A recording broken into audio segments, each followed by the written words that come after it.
Anggraini, komisaris PT Refinet Bangkatin, mengaku pernah menerima uang 10 miliar rupiah dari aktris Sandra Dewi, istri Harvey Muiz. Uang itu dikirimkan pada tahun 2019 dan digunakan untuk pinjaman suaminya, Suparta, yang merupakan dirut PT RBT, ke Harvey Muiz untuk usaha. Namun, Anggraini mengaku tidak ingat detail penggunaan uang itu dan mengatakan bahwa uang itu diinstruksikan oleh suaminya untuk transfer. Jaksa punya pertanyaan, apa ibu pernah menerima transfer dari Sandra Dewi?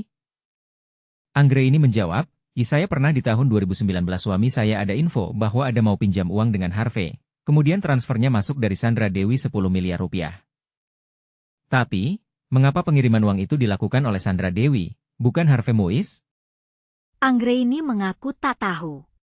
Jaksa kemudian mencecar saksi soal penggunaan uang 10 miliar rupiah itu. Anggraini mengaku tak ingat detail penggunaan uang itu. Kasus ini terkait dengan dugaan korupsi pengelolaan timah yang merugikan negara 300 triliun rupiah. Berdasarkan surat dakwaan jaksa penuntut umum, kerugian keuangan negara akibat pengelolaan timah dalam kasus ini mencapai 300 triliun rupiah.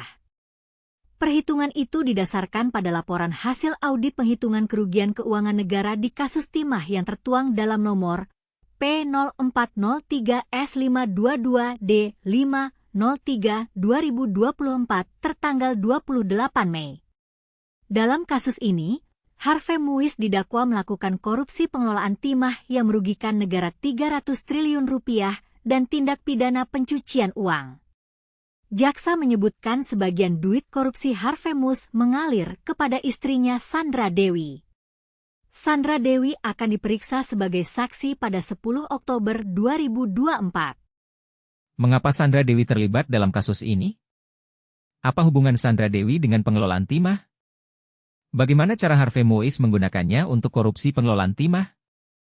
Pertanyaan-pertanyaan itu masih belum terjawab dan akan terus diinvestigasi. Sementara itu, duduk sebagai terdakwa dalam sidang ini adalah Crazy Rich Helena Lim, Mohtar Riza Pahlevi Tabrani selaku Direktur Utama PT Timah Tbk 2016 hingga 2021, Emil Ermindra selaku Direktur Keuangan PT Timah Tbk periode 2016 hingga 2020, dan Embe Gunawan selaku Direktur Utama PT Stanindo Inti Perkasa. Bagaimana menurut Anda, apa yang seharusnya dilakukan untuk menghentikan korupsi pengelolaan timah seperti ini? Bagaimana cara mencegah kerugian keuangan negara yang besar seperti ini?